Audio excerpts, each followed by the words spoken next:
Well, he had a birthday party for his girlfriend, and he said that he would basically return the grill after they're done using it. All right, and what happens?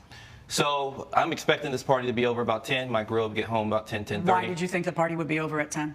I mean, what kind of old people have parties past 10 o'clock? How old do you think he is, my friend? Can I ask you a question? How old are you?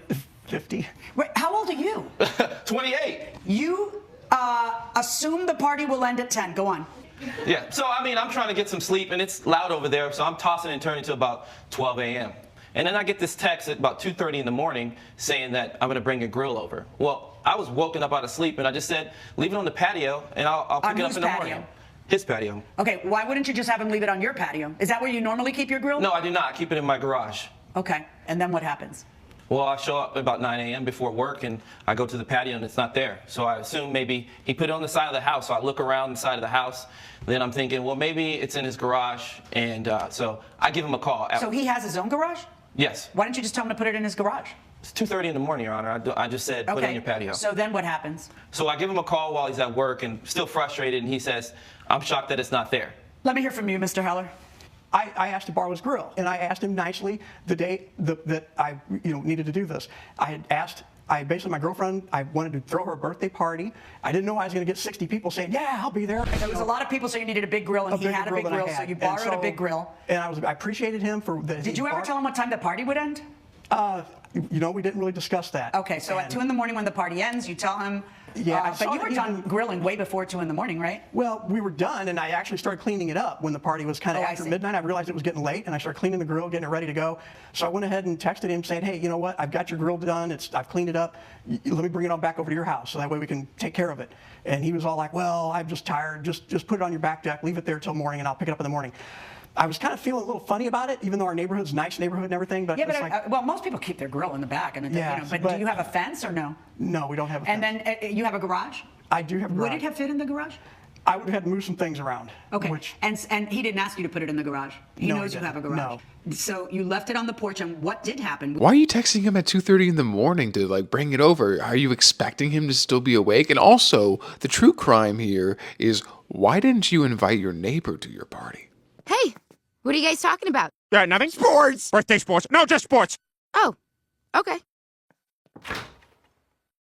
Maggie, you're not invited to my party.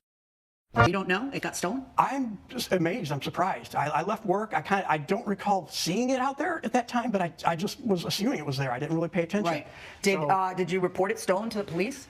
Well, actually, when he called me, he was very upset, and I was shocked too. And he just started yelling at me and accusing me that I gave it away or did something with it.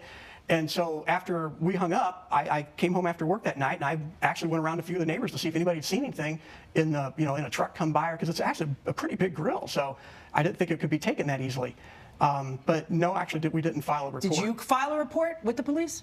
No, Your Honor. I just decided to take him to court and get my money back. Tell me what he did wrong. That's the part I need from you. He didn't bring it back. It's his responsibility. He did bring it back. He offered to bring it back. You told him not to. Offered is different than bringing it back. It didn't end up when you told him don't do that, just leave it on your patio, that's something he did wrong? But it isn't his property. It's his still responsibility till it gets into my hands. Oh, look at that face. He knows he is about to win this case. If I just keep still, she won't see me. We did not make the exchange just like we made the exchange when he first borrowed it. No, because he wanted to comply and you stopped him from complying. That's why. He tried to do exactly what the agreement was, which was bring it to you when he was done clean. That's the only agreement you guys had. And so he calls you to bring it to you when he's done and clean. And then you say, nah, let's change the agreement. Now the agreement is leave it on your patio so I can get to it in the morning. He leaves it just where you told him to. I wouldn't consider that an agreement. I just literally threw it in the morning. I do. So verdict for the defendant. Judge Millian has ruled in favor of the defendant. The plaintiff's claim is denied. Well, I did not see that coming, but I guess she is completely right. I mean, he told him to just leave it on his back patio. So, he changed the agreement. So, I have to agree with the judge on this, even though it wasn't where I thought it was going initially. What do you guys think about the judgment? Do you think it was too much, too little, or just right? I would love to know your thoughts. Let me know. Love ya.